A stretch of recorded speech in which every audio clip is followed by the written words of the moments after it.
Yippee-ki-yay. Here we are. Billy boy. All right.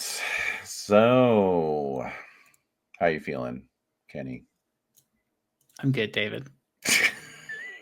We're back for How are you? more, I don't know, Dungeon 77, whatever we're calling this strange experiment. Dungeon 77 sounds fun, actually. Yeah, it does. When I announced that we were going to be playing quote-unquote D&D, and the Esoteric Order Discord link in the show notes went fucking ballistic. Like, people were like, no. And then I was like, calm down. It's not what you think. We're not playing 5e. We're not, we're not shilling for WotC here. No, never. We're doing our crazy little thing. In fact, this came in the mail since our last session. No way. We are doing Grimoire Volume 1. Amazing. And it's a first printing, no less. Ooh. And I don't know whose phone number this is, but anyway. But look at this. It's got a little sandbox area map. Oh man, isn't that cute? Did somebody draw that? It's hand drawn. It's hand drawn. Wow. Yeah. Damn, dude. Role-playing games used to be awesome. Used to be. Now they're terrible. Welcome to the OSR, I guess. That's right, yeah. Anyway, this week is brought to you by Non-Diet Dr. Pepper from Blake's Lotaburger. Nice. The only regional hamburger chain worth sponsoring the Esoteric Order of Roleplayers. Not sponsored. You know, I don't think I've ever had Blake's. Oh my God. How long have you been living here? Like 10 years. Dude. I just don't eat fast food that often. Well, okay, that's fair. All right. I don't eat fast food at all. And then, but then my wife went on vacation for a little bit. And I had a fuck ton of Taco Bell. Right, yeah. I had Taco Bell 3 times. Well, we're screwed because they opened a drive-through Lotaburger near our house, which those are few and far between. Usually you have to walk in. So now it's like, oh no. Well, hey, next time I'm up, Lotaburger. Lotaburger for sure, man. We're going to do it. All right. But in the meantime, I have some notes. From last time that I wanted to share. And obviously, our live stream was a huge success. I say before our live stream has actually gone live, so I have no idea. I might have to edit this part out. I don't know. But anyway. Since our live stream was a terrible failure. Was disappointing. But no doubt I sounded off on some of these in the comments during our live stream, I'm sure. But I'm going to let you know since we're in the future past right now. So one thing, and this is kind of important, is that I misread the rate of fire on light crossbows. I figured. It's not 2 every round, it's 1 every 2 rounds. Even for a light crossbow? A heavy crossbow is 1 every 4 rounds. 4 rounds? Which is kind of generous because a round is like 10 seconds. So That's fair. Yeah. So you could, either fire both off in 1 round like you did, or one round in the second on the second round and then throw them away. It's the old flintlock pistol dilemma. See, that's what I want, is a flintlock. I don't think that's going to exist in Blueholme. Really? Well, not in Blueholme, but perhaps in Arduin. Check this out. Because I was also reviewing their alternate experience point system. It says, in the Arduin universe, the ability to advance to higher levels is based on earned merit and not on acquisition of treasure. So if we were running a by-the-book Arduin game, you wouldn't get XP for gold, which interesting. Therefore, points are given for many reasons, but not for gold or other treasure. After all, it is the act of robbery, not the amount stolen, that gives the thief his experience. Okay. The following chart is a guideline, not a firm law, for each situation is different and meriting individual adjudication. So I'm not going to really use this because a lot of it doesn't really apply to your character, frankly. or is designed with the assumption that you're playing in a group game. For example, this is such a Vietnam veteran thing. You get XP for being the quote unquote point man in the dungeon. The point man. Yeah, so if you're like the tunnel rat who's Being going in the ahead front. with your little 45 automatic and flashlight, you're going to get XP for that. That's kind of cool, actually. I don't mind. It is cool. I mean, I like that for a group game for sure. Yeah. But what I thought of this because you're like, I don't know if flintlocks exist. 375 experience points for acquiring the mightiest of artifacts. Examples: Satan's own pitchfork. Satan's own pitchfork. Own pitchfork is underlined. Own pitchfork. Nuclear weapons, phasers, etc. Oh my god. And then a little further down, they had another example of, let's see, I know like machine guns was on there. Let's see, what the hell else was it? Oh my god, it was so bizarre. If you defeat in single combat a demigod or major demon, you get 350 XP. Let's see. Here we go. Acquiring a major artifact, 300 XP. Machine gun, explosives, staff of black wizardry, wish rings with more than 5 wishes, etc. I like that a machine gun is on par with a ring of wishes with more than 5 wishes. I know, seriously.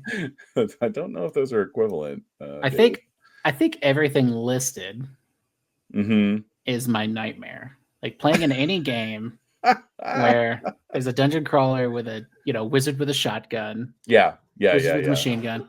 Yeah. Or Satan's own pitchfork. I'd just be like devastated if somebody tried to present that with a straight face. Well, that's like the Captain America's shield I was talking about last time, right? Yeah. Now, I do like that you get 250 XP if you are cursed. I think that is cool. That's good. Also, I want to say, defeating a major demon, giving you 350 XP, nothing. That would get you like what? Like that's barely 1/6 of the way, or less than that, right? Like that's barely 10%. Just over 10%. Because I need 3,201 XP to get to level 2. And 1. Well, you started with 1, so stop complaining. Stop complaining. Had just about enough of your whining. Sorry, I'm just trying to get into old school dungeon master mode here. Thank you. I'm trying to get immersed. And you also get 400 XP if you die and are resurrected. So interesting. I mean, that makes sense. Yeah, you're experiencing something. You experience death. Yeah. You're experiencing a curse. Exactly. Anyway, yeah, I don't know. That does seem awfully stingy, especially if you're not giving XP for gold. It's like, how the hell are you ever supposed to level up? Like, in a major demon, I can't. Fighting a major demon with 4 hit points. Yeah. Because I'm looking at. Oh yeah, that's the other thing I forgot. I'm looking at the XP level chart here, and his levels are comparable. Like, he has 2,000 XP to get to 2nd level as a warrior. That's pretty standard for old school. 1,500 for cleric. That's standard. But yeah, the XP tables here. There you go. This I didn't mention this last time, but there's a lot of horizontal charts. So that's really convenient, which is actually one of the reasons I bought a hard copy, because I was tired of doing this every time I get the PDF, Yeah. But anyway, you can see that was fairly dense, right? Why is that so dense? It's because they go up to level 105. Why bother? I don't know. I wish I was a level 106. Well, then you only need 64,000 XP after your 2,120,000 to get to 105. Oh my god. Yeah. Imagine being like, I don't know, 65th level. You have 840,000 XP, and he's like, oh, ho hum, I killed another major demon. Give me that plink in the bucket of 300 XP. Yeah, like, what is the point? What are you even doing? What do you do at that point? Because you get what? How much did you get for killing a deity? Oh yeah, I think it was like 350. 350 bucks. The top award is 400, and that's for dying. So dying with a successful revival, reincarnation, or a curse that changes you into another type of entity, etc. etc. etc. Things on par with that, like use your imagination, Gets you 400 experience points. Yep. Dude, 400 experience points. Even I, at level 1 with 88 experience points, I don't care about 350. I need 1,000. I know. And I'm not fighting 3 major demons to give me almost 1,000 XP. Right, exactly. And are you splitting that XP amongst the party? No, I think it is individual. It is individual. I don't think he did group awards, because all of these are like specifically about individual people, like being the point man, for example, or whatever. Right. The lowest XP award, in case you're wondering, is 50 points for figuring out a trap, tripping a trap, and taking damage, which again, I think actually is kind of fair. Yeah. All lesser spell use, locks, knocks, and wins. Okay. Oh, and then you also get XP for taking damage. So if you take more than half your hit points in damage, you get 50 XP. Jesus. I think it's like if you get knocked down to one hit point, you get quite a bit more than that. But anyway, doing extra dangerous and uncalled for acts, checking for secret places when you know there are traps, etc. 50 XP. And then being rear guard gets you 75 XP. But being point man gets you 150. But only up to 3rd level. And then at 4th level, you get half that. And then after 4th level, you get nothing. So being point man at 5th level gets you no experience, because who cares, right? That is actually hilarious. It is. I'll have more to say about Arduin in a minute. But let's see here. I just wanted to say that, last time I was largely winging it. Okay. Because I don't know if I mentioned at the time, but the dungeon that I was using is from Arduin, right? Right. And it's unkeyed. Like it doesn't have any creatures in it or traps or anything else. So I was just sort of making it up as I went along. And I felt a little guilty about that, but then I was like doing some more reading on it, and honestly, that's kind of how they used to do it. Right. Yeah, I was gonna say. Yeah. So and that's why like Gygax never published Castle Greyhawk, in his tenure, because it was just like, what the hell am I going to do? Just publish all my like vague notes that are in this 3-ring binder, like Right. It wasn't like a key dungeon map that you would see even in the 80s. By the time we get to the 80s, you see that a lot more, or Ruins of Undermountain or whatever, Yeah, I mean, I would key a dungeon map when I was running D&D back in, early 2000s. Sure. But like, I was still kind of winging most of it, right? Yeah, that's true. I guess that's just the neurodivergent side of me, is like, no, it should all be keyed before I run my first session, I know, so. exactly. It's like, it has to be official. It has to be official, yeah, exactly. Dude, that's why actually, I have a lot of friends who will do this, but like if you're not, and it's going to sound totally shitty, but my hot take is if you're gonna make a homebrew adventure for your friends, maybe don't. Yeah. Just run something that was already written. Yeah. You're really floating in that dungeon background, by the way. I know. I kind of like it. Yeah. It's but, the funkiness of it fits the aesthetic of exactly Dungeon 77. Yeah. Also, I have a green screen. I could go get it, but I don't want to. No, you're fine. Maybe next time if we live through this. If we live. Well, so that's another thing. So, and I was just mentioning that I was winging it partly just to point that out, that early dungeons were largely not quite improvised, but you would just have a very rough sketch of a map, maybe a few notes, and then you would just kind of fill it in as you went. But also, because I was trying to like stock the dungeon in real time, I did forget to kind of emphasize the fact that you were in pitch darkness the entire time, which, you True. know, sure, you have dark vision, but it still would have been fairly uncanny. And what I particularly forgot was when those berserkers showed up, they were humans. So they would have been in total darkness. So slight retcon, maybe they had a light source. And Yeah, sure. We'll say they there had you a go. torch. They had a torch. Torch. And so now my new barbarian has that torch. Your new barbarian, that's right. Your friend, whose name I did not come up with yet, but I will very shortly. Maybe shortly.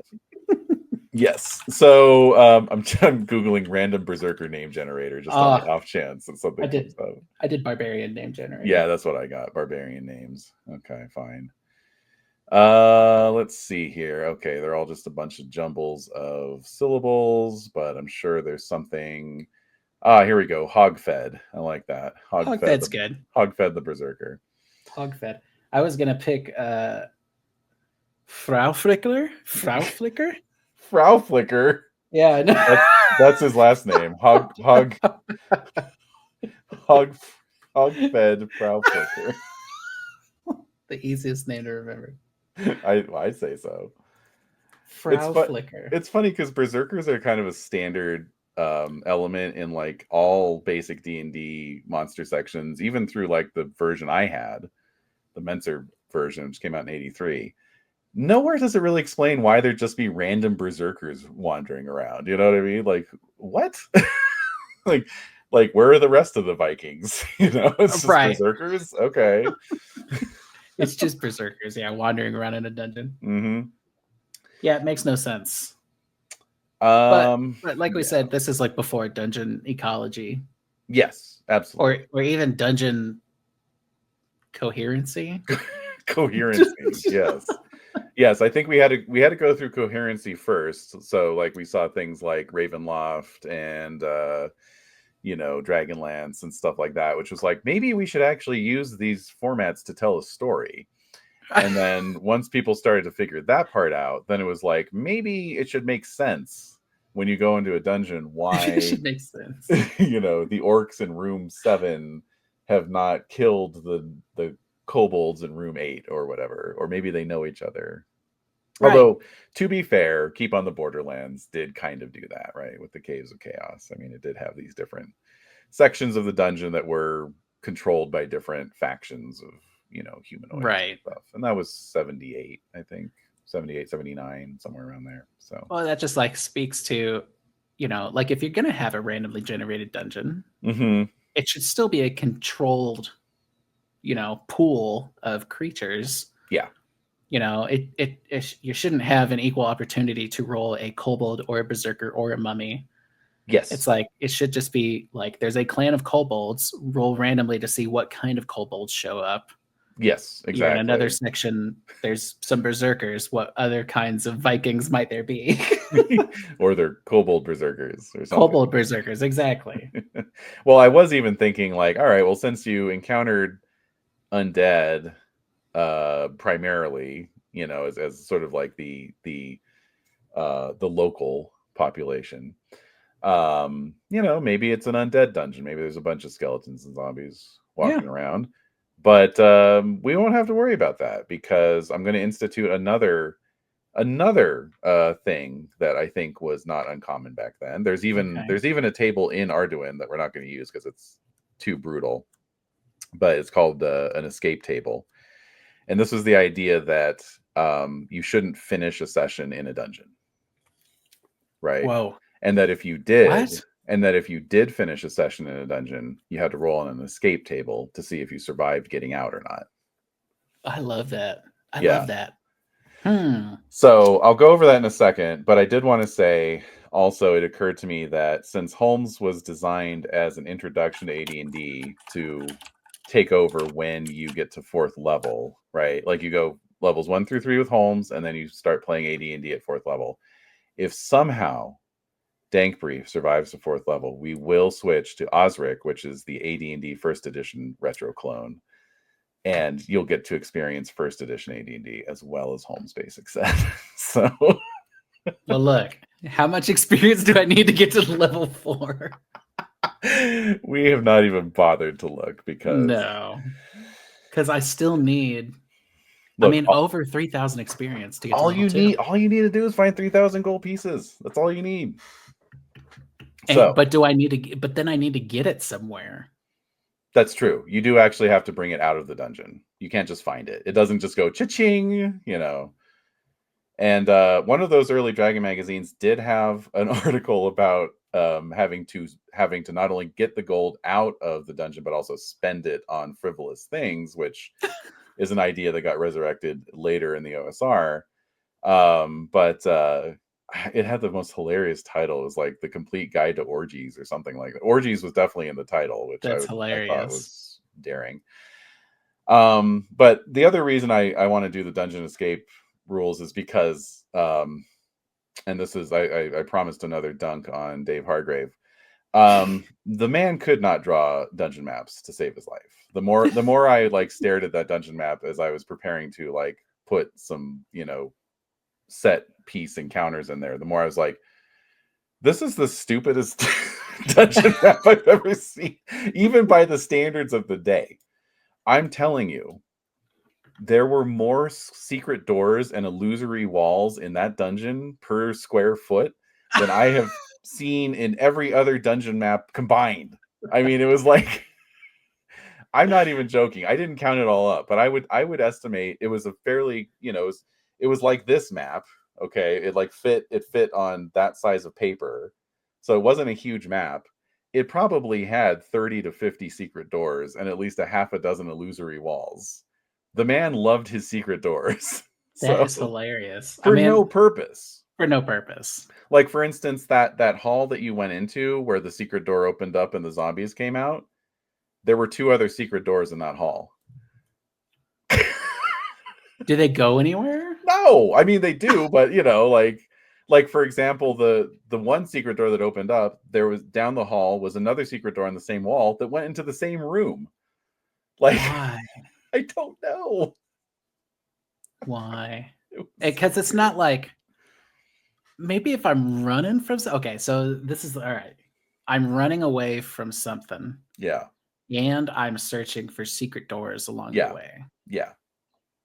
That's what I'm going with. He's just, he's trying to create such a volume of secret doors, since there's usually just a one or two on a D6, you know, chance. You know, 2/3 of the times you look, you're not going to find it. So he's just creating such a volume of secret doors that eventually you'll find something, right? I assume that's my good faith interpretation, but it doesn't. Again, it doesn't make any sense, right? Like, why would the person who built this dungeon just build 1 million secret doors, which obviously take a huge amount of effort, just for the hell of it? You know, like okay, sure, why not? I know, so, and like this is like it's the fun house. The funhouse dungeon, yeah. Funhouse dungeon, right? Where it's just like, okay, like this is what we're doing, I guess. And for some people out there, that's going to be awesome. For most people, it is not. For most people, I don't think it is. No, it is not. I think, you know, and to be fair, you know, also, I'm you know, I'm going pretty gracious with a lot of this, but like, you know, there are a lot of people who play these games that are neurodivergent, like ourselves. And, you know, it's not like I have trouble taking something like you know, I understand metaphor, I understand hyperbole, but when something should make sense and it doesn't, it drives me nuts a little bit.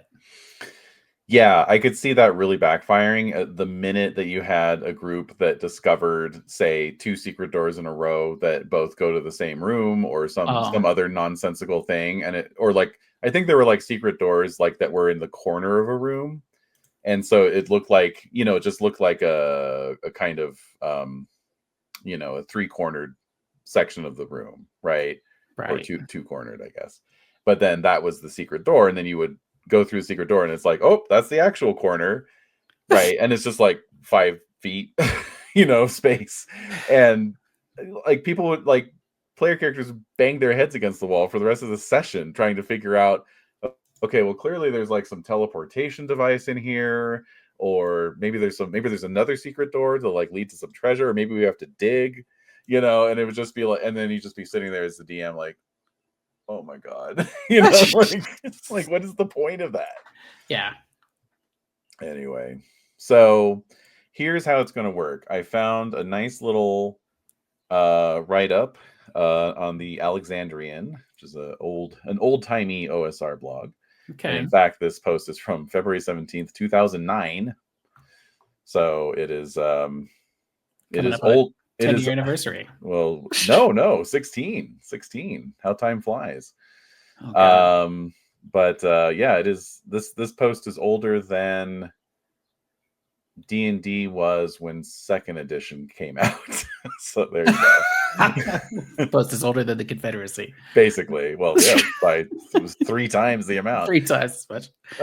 Okay, so here's how it works. So I'm going to give Dank Brief a free pass this time because I'm sort of, retroactively applying this rule. Okay. The players can, at any time of their choosing, make their way out of the dungeon and end the session for the evening. Okay. That's rule number 1. Rule number 2, as the GM, I can, at any time of my choosing, announce we will stop playing in 1 hour. If by the end of the hour, the PCs have made their way out of the dungeon, the session ends normally. Rule number 3, if they have not made their way out of the dungeon for whatever reason, then either A, everyone in the session can immediately commit to another session within 7 days. No. Or B, roll on the escaping the dungeon tables to determine their fate. So what you do there is you roll a percentile for an escape check. If you don't know where you are in the dungeon, like for instance, if you fell into a teleportation trap, you have a 25% chance of escape. If you know where you are, you have a 50% chance of escape. If you have a clear and unhindered path of escape, you have a 75% chance. Okay. What if I don't know where the escape is? Right. Well, that would be 25%. What if I don't escape? Okay. Oh, and then also adjust by plus or minus 10% multiplied by the difference between your level and the level of the dungeon. So if you're a level 3 character on a level 1 of the dungeon, you get a plus 20% to whatever your escape chance is, right? Also, if it's a small complex, such as a lair, increase the chance of success by 10 to 20%. There's a minimum 1% chance of escape or failure. On a failed escape check, roll 1d10 on the failed escape table below. And this has 9 separate possibilities. If you roll a natural 1, you escape unharmed. If you roll a 2, you escape but have been permanently altered, maimed, permanently polymorphed, replaced with a double, etc. What the fuck? 3, you escape but have been injured. You suffer 1d6 times 1d6 points of damage. 4, you have lost 1d6 pieces of equipment, determined randomly between slots and bags. If a bag is lost, all its contents are lost with it. 5, you have been captured, petrified, or otherwise trapped. Roll the escape percentile again to see if your comrades know where you are. If they do not, roll the escape percentile again to see if your comrades have a clue of some sort. 6, you have become lost. 7, you have been transformed into a monster. Oh my god. 8 to 9, you have died. Roll the escape percentile again to see if your comrades are able to retrieve your body. If they did not, roll the escape percentile again to see if your comrades know where your body is. If they do not, there's a 50% chance your body has been utterly destroyed. And then finally, 10, opportunity for betrayal. You can choose to either roll on this table or betray a comrade who would otherwise escape. What? Sorry, Hogfed. You're going down. Hogfed. Yeah, exactly. Holy shit, dude. If you choose to betray a comrade, roll 1d6. On a roll of 1 to 4, you escape, and they must roll on this table. On a 5 to 6, both you and your victim suffer the fate they roll. Some hardcore stuff, man. I love it. So we are playing with those rules. We are, but I'm going to give you a pass this time just because it wouldn't be fair to be like, you have a 10% chance of surviving unharmed. Roll, Yeah, short session. Yeah, right. But just FYI in the future. So again, at any time you can say, I'm done with this dungeon for the session. I'm going to leave, and then that ends the session. Or I can say, we have T-minus 1 hour. You have 1 hour to get out. Basically, 1 hour of real time. I know, for real. I need to find the exit. Yep. But in this instance, you are out. So we're going to say you poked in, you poked around, you met Hogfed. Between the two of you, you were able to find a way out. So we're going to open the session with the two of you in a dingy, winish, smoky tavern. Ooh. In a part of the city called the Slops. The Slops. Don't let the name fool you. It's very upscale. No, it's exactly what it sounds like. No, you fool. No. Hold on. Now I need the Slops ambient music. Yes, absolutely. Absolutely. Oh, I forgot there is actually ambient music on Stream Deck. Hold on a second. Let's see here. There's not a lot. Sure. I can add music. I'll have to look into that actually. But let's try the lo-fi. Oh, that's a lot. Okay, hold on. Is that too trip hoppy or no?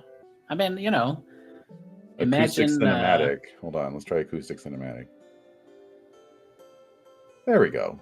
That sounds kind of fantasy-esque, right? Yeah, fantasy. And I'm like, I'm not imagining the typical Western D&D fantasy. No. I'm imagining fantasy like The Wizards, 1977 The Wizards. Hell yeah, dude. This is a world where you can find a nuclear weapon and get 400 XP. Get a machine gun. Get a machine gun. The Wizards literally ends with the necromancer getting shot. It does.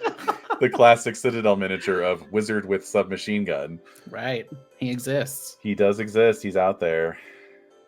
That was a fun D&D campaign I played once where we based our characters off of miniatures that we bought at our local game store. Like that's how we conceptualized the miniature or the character. And I think that's maybe how a lot of people did it back then. It's like you just root through your buddies, Grenadier miniatures collection and go, this guy looks cool. Can I play him? And it's like, yeah, sure. Yeah. Reverse engineer it a little bit. Absolutely. So we got to find a dwarf jester miniature for Dank Brief. Dwarf jester miniature. I bet Reaper makes one. I'd be shocked if they didn't. We could find a Citadel one. He's on the case. I'm already on it. Vivictus has one. No. Oh, hell yeah. You were just talking about them earlier. How much you love them. I do love them. Okay, so yeah, you're in the Slops. So what are the Slops, you ask? Hold on, I'm going to send you a picture of this. Oh no. Dwarf Jester. But also, I'll put this up for the audience once we... I added some visual handouts to our last stream, as you've already seen. Yeah, right. Mm-hmm. This is from Stonehaven Miniatures. I used to actually have a ton of dwarf models from this company. Nice. They make excellent miniatures. That looks like Dank Brief to me. Yeah. I'm gonna say that's Dank Brief, dude. That's what it looks like. He's turning 20 dwarves turning handstands on the carpet. Maybe I look a little cooler than I don't know, dude. Your charisma's like 6, so that's true. Clearly you're one of those, like, you're like Don Rickles. You're like an insult comic, Charisma is 6. You triumph the insult comic dog. Oh my god, I wish. All right. Go up and harass the guys in line to see Phantom Menace. What are the Slops, David? All right, I'm glad you Game asked, Master, Kenny. Dungeon Master. Dungeon Master, please. I'm master of the dungeons. Okay. Administratively part of both Church Ward and Market Ward, the Slops are avoided by all honest citizens unless they can't afford to live anywhere else. The Watch pretends this place doesn't exist, as patrols cannot navigate its twisting alleys, nor catch its slippery denizens at their illicit pursuits. For those who can look after themselves, the Slops are the source of many things not easily available through legitimate channels. Oh, the other rules clarification I did want to add is that I was rolling too many times for random encounters. I was rolling every turn. I was supposed to roll once every 3 turns, which seems awfully forgiving, if you ask me, but I guess. I was going to say, I think that makes a little more sense. Yeah, well, it was a dangerous dungeon, okay? It's a very dangerous dungeon. Anyway. All right, so the Slops are just kind of like any back alley. Yeah, they're like the mall in that one Conan story, Oh yeah, I was actually going to mention that when you're talking about like spending your gold on frivolous shit. Yeah, like, exactly. Totally Conan, like he gets all the shit and then he just blows it immediately. And on women and beer. I should also mention, much like Conan, was the mall in Tower of the Elephant? I forget. It was either kind of, because it starts there, but it's just like it's just the setting of Conan being like, "What's the Tower of the Elephant?" And then he kills a guy and bounces. Yeah, because some guy's like, "You don't know what the Tower of the Elephant is?" Exactly. Yeah. Fucking idiot. You fucking idiot. Yeah. All right. Well, I guess this is a little ode to that, maybe. So remember, Blueholme. Everything is stone. It's full stone construction. Right. Terrible urban runoff management. So the streets are just swimming in filth, and 2 out of every 3 buildings are unoccupied because the population has been in decline for a while. But from your place in the slops, if you were to climb up to the highest point of the building that houses this funky little tavern, and look slightly west by northwest, you would see one of the distinctive landmarks of the city, a structure called the Needle. Oh. This is a soaring, glassy structure with no visible openings, which emits a faint emerald glow at night. The tower appeared overnight some decades ago, though no one can remember what stood in its place before. A precarious stair winds around to the top. Any supplicants must ascend to the roof and stand in its inscribed magic circle. Most often they are ignored, but occasionally they are summoned to appear in an audience chamber deep below ground. It is the home of Blueholme's only resident non-collegial mage, the wizard Zwackelman. He is extremely... You're like, this was so cool up until this point. Zwackelman. He is extremely high level, and no one in the region dares upset him, nor can any visitors agree on the interior of the tower, what Zwackelman looks like, or even whether he is a he. What is certain is that he retains numerous enchanted servants, including golems, animated statues, unknown humanoids, and even demons. I like that the in-universe description of him also says he's extremely high-leveled. Yes. Like... Well, remember we discussed last time that level titles are like the equivalent of your level of initiation in your class. That's right. So he has a high level of initiation as a wizard. Yeah. He's no giggler, I'll tell you that. He's no giggler. Like me. Mm-hmm. Dank Brief, the dwarven giggler. This is peak D&D. I don't know. This is peak D&D. It was all downhill from here, man. I'm telling you. Kids, I hope you're listening to this. I know. Wherever you are. Because I'm dead serious. This is not getting better than this. No, I know. We're not joking. Well. All right. So I just wanted to mention that since it is an obvious Tower of the Elephant homage. Yeah, obvious. But yeah, you're hanging out in this tavern in the slops because of, as I mentioned, the watch never comes here. So no doubt you are a wanted dwarf after your escape from the Queen's citadel of Blueholme. Yeah. So you should be safe here. But the other reason I mentioned random encounters is that there are city encounters as well. So I have to roll for that right now to see if anything untoward is going on in this tavern at the moment. And I don't believe so, but I have to double check the chance. A round is 10 seconds?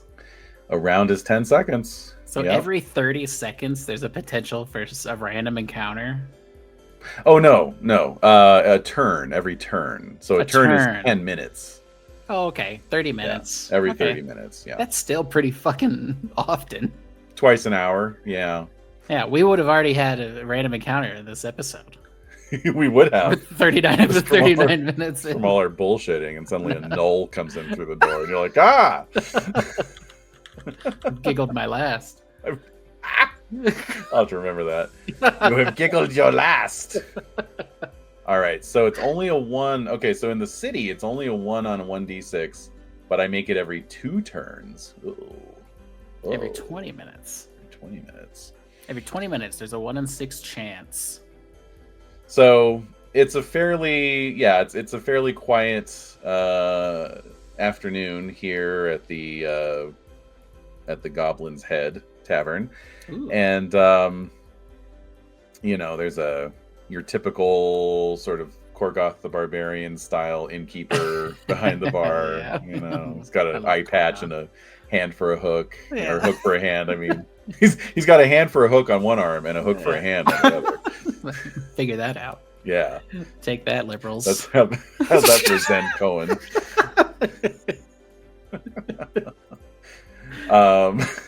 But anyway, it's just you and Hogfed, sipping your swill and thinking about your next move.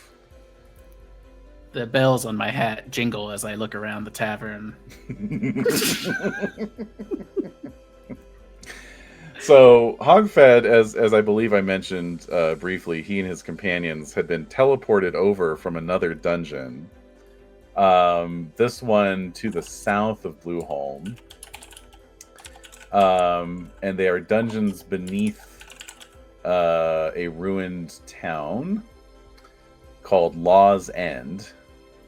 They were once the dwelling of a necromancer, and so are known as the Necropolis of Neuromen, which was the name of the necromancer. See, this is cool. See, now we're back on cool. Okay. Back on cool. Okay. So he would very much like to return there and avenge his comrades who, although they died in the dungeons beneath Blueholme, he, blames the necromancer's foul traps, And then, as I mentioned, there is another dungeon that you're aware of that is colloquially known as the Palace of the Vampire Queen. And there are no vampires there. Am I correct in thinking that? I didn't say that. Oh, okay. Didn't say that. I know we talked about it last time.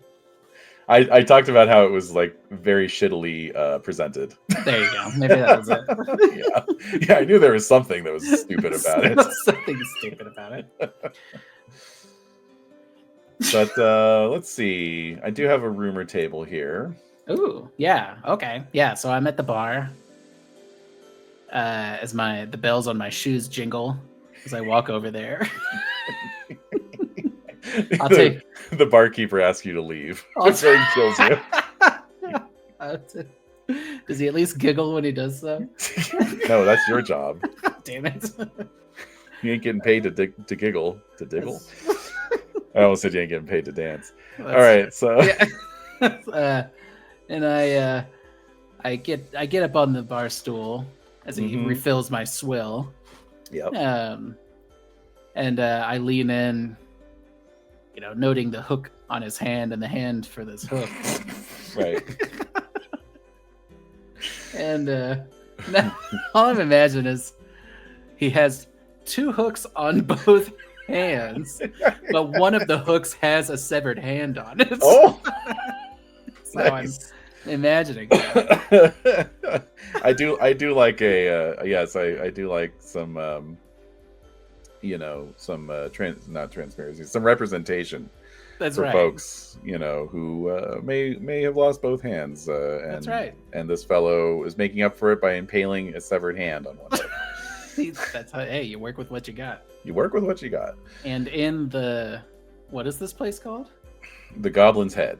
Not the Goblin's Head, but the slums. The slops. The slops. The stinky yard. The slops. The slops. Out in the slops, you don't get prosthetics that easy. No, you got to make your own. Maybe I could find a prosthetic for the barkeep. Okay, get him on the good side. Yeah, down the dungeon. Okay, find a magical silver hand that whispers sweet secrets to you. Oh. Let me roll for his reaction to you. Let's see how he thinks about it. I think that's actually going to be pretty good. I think lower is better if I remember correctly. Let's see here. I do like that. There's reactions. A lot of modern role-playing games leave that out. Yeah, they do. Okay, no, low is bad. Okay, so he's unfriendly and uncertain of you. Okay. So he's like, "What do you want?" Well, you could start by refilling my swill. So he he takes the mug and it disappears behind the bar, and you hear liquid being poured into the into the tankard.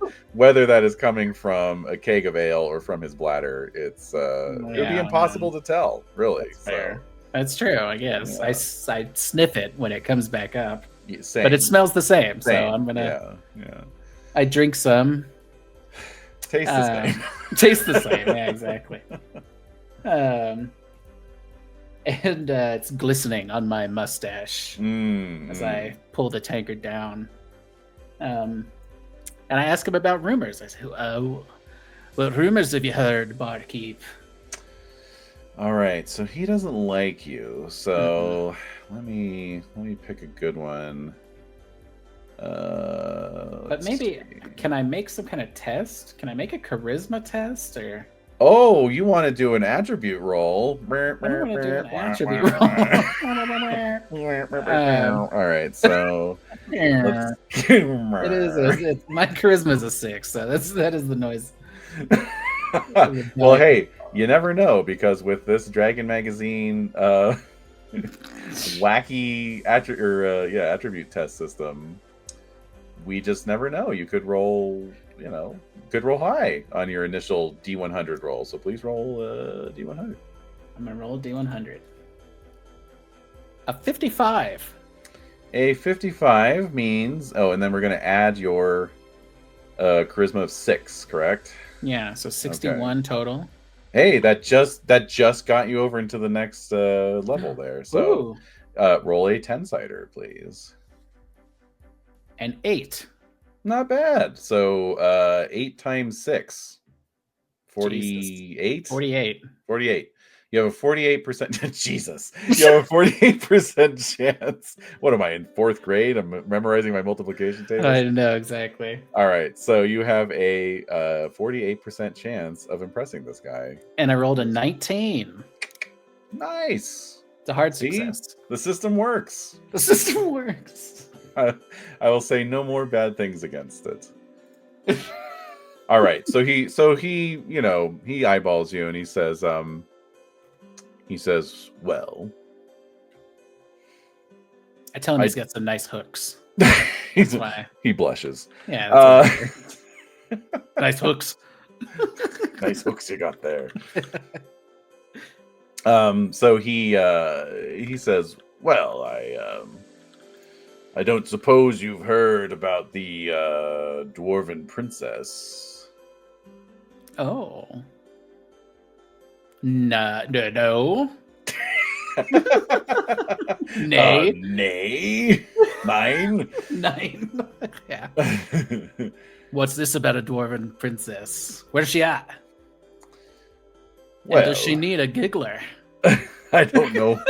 I don't know if she needs a giggler, but she's the daughter of King Arman of the Blue Mountains, defeater of the 10 orc tribes, and she has been captured by the vampire queen. He's offering a terrific reward, I hear, and I'm sure it would be even greater for a fellow dwarf. Aye. Okay. Do I just take the quest from him? Yeah, he has a little icon spinning. Yeah, exactly. Like, do I need to go see the King of the Blue Mountains first? Probably not. Probably not. Yeah, like, hey, I brought your daughter back. Mm-hmm. Okay. Mm-hmm. Yeah. So you got a couple different dungeons you could go check out. I'll say, I'll nod and drink the rest of his piss and... He looks slightly apologetic now. Yeah. He's like, perhaps I misjudged you. He hands you another tankard. It looks exactly the same. Exactly, yeah. Tastes the same. Thanks. I say thanks. And I waddle back to the table with all my bells jingling. Right. And I'm just gonna emphasize that every time. I love it. I remember that when you're in a dungeon and I'm like rolling for random. I know. Yeah, exactly. Exactly. I'll take the. Since you're a walking bell tower, apparently. I put cotton in the bells when I go into the dungeon. When you go to the dungeon, okay. Nah, you got me this time. Yeah, and I go back to Hogfed. Mm-hmm. And I let him know. I say, hey, we're going down into the what is it? The dungeon of the Palace of the Vampire Queen. palace of the Vampire Queen, lad. And we're gonna find a dwarven princess and get some money for it. He looks a little disconcerted with this, and he says, "Are you sure?" Yeah. Why? What have you heard? Nothing, but she's a vampire. Oh, she's a dwarf. Not the princess. The queen. Well, that's okay. You're a berserker. I'm a giggler. We're gonna make beautiful music together. Yeah. We'll just not get caught by the vampire. So he and this will get you closer to avenging your friends from Wizzywig the Necromancer. Wizzywig.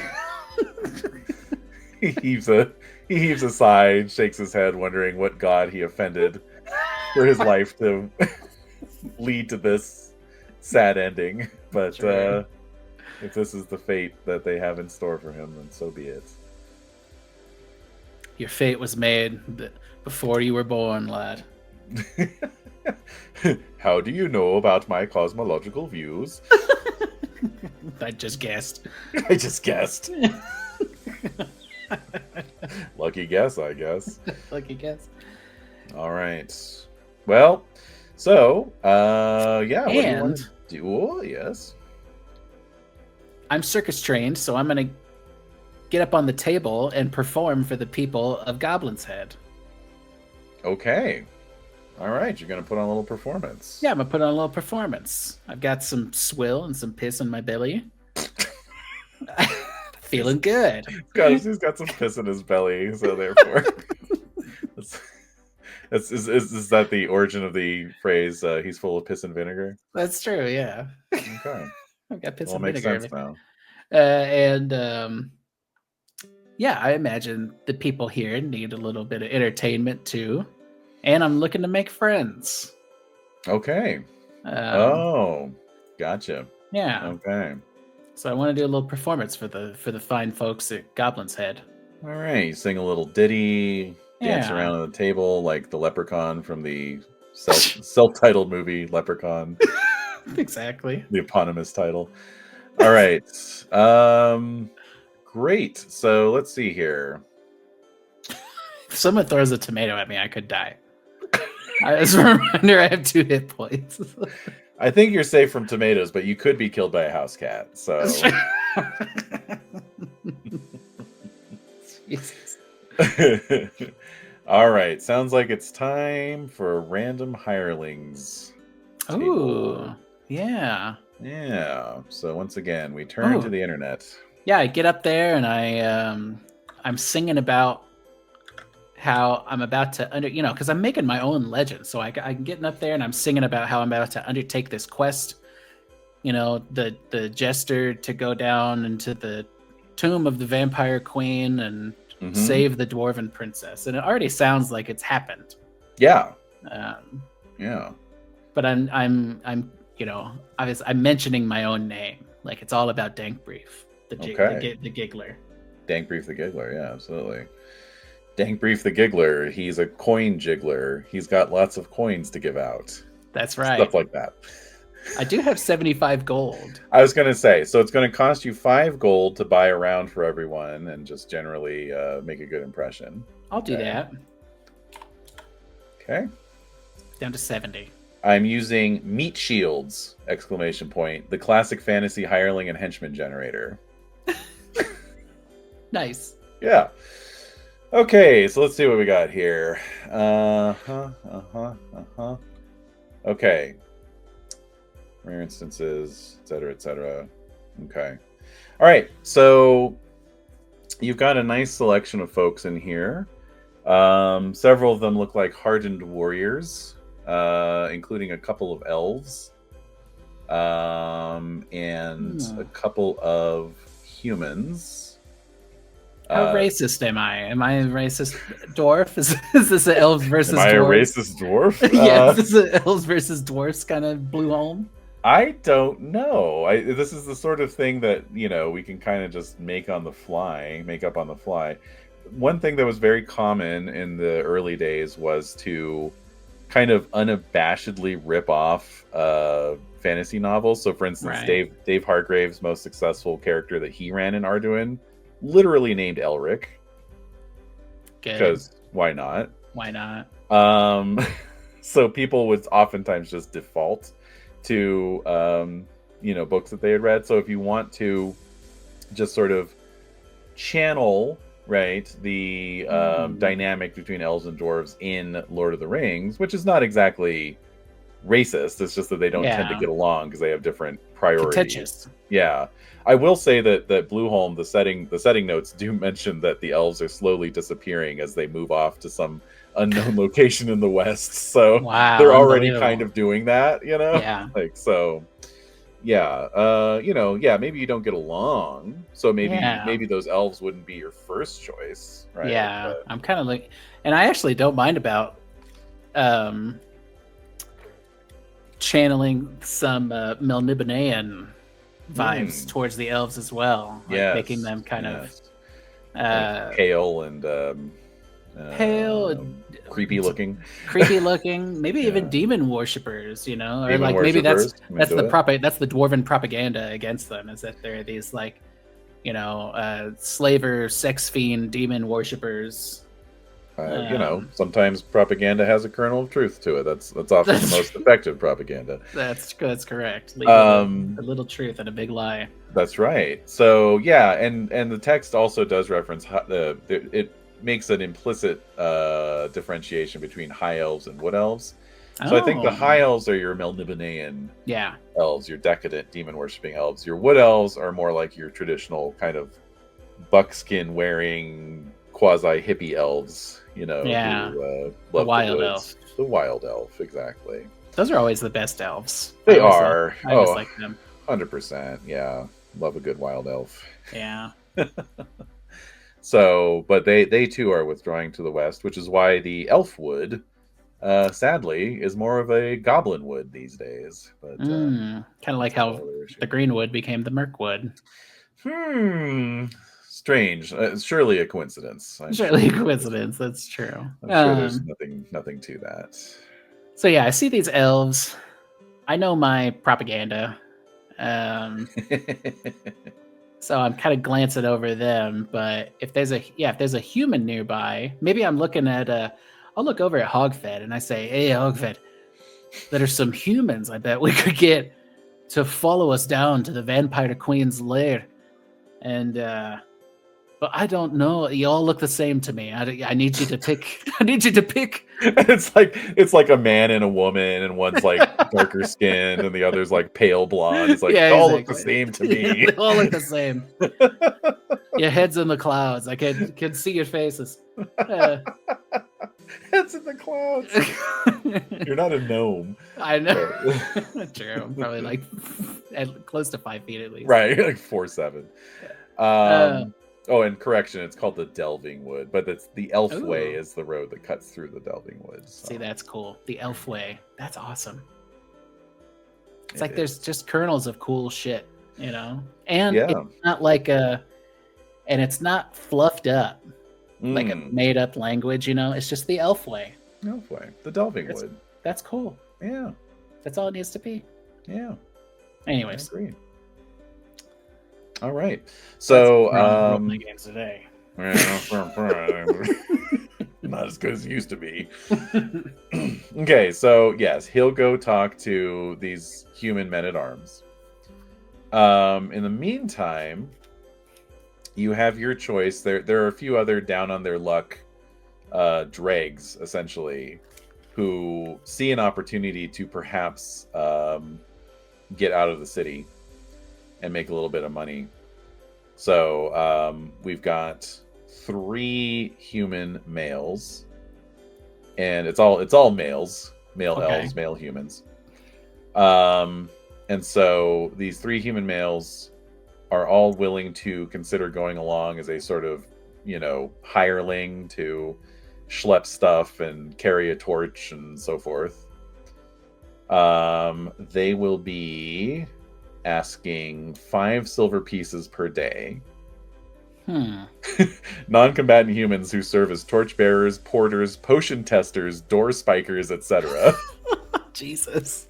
Potion testers? Dude, is a meat shield. This. Yeah, exactly. Drink this. It is a meat shield. Earn your 5 silver. Oh, Lord.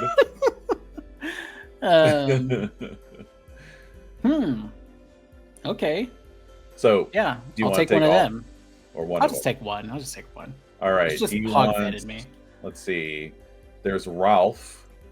He has a dagger at his belt and asks if on this journey you'll get to kill some gnolls. Okay. There's let's see, who's the next guy? Holig. He has a dagger as well, and is mostly trying to put on a good face, but then the other fellow, Ulm, accuses him of being the town liar. Okay. Yeah, does Holig look like he's gonna, kill me in the dark of the dungeon? They all do. Good. Yeah. I'll take the first guy. Ralph. Okay. Ralph the dog. That's right. Is it ROLPH? It's RALF. Oh, okay. Ralph, the potion tester. The potion tester. The torchbearer. The torchbearer. Yes. Even though I don't need a torch, if they're gonna have a torch, but I don't. Are we getting into low light vision shit? Like, can I see beyond the torchlight? Your range was like kind of short, right? It was like 60 feet 60 or something. 60 feet. Mm-hmm. I think torches are 30-foot diameter, so they're also technically 60 foot, but it's centered on the torch.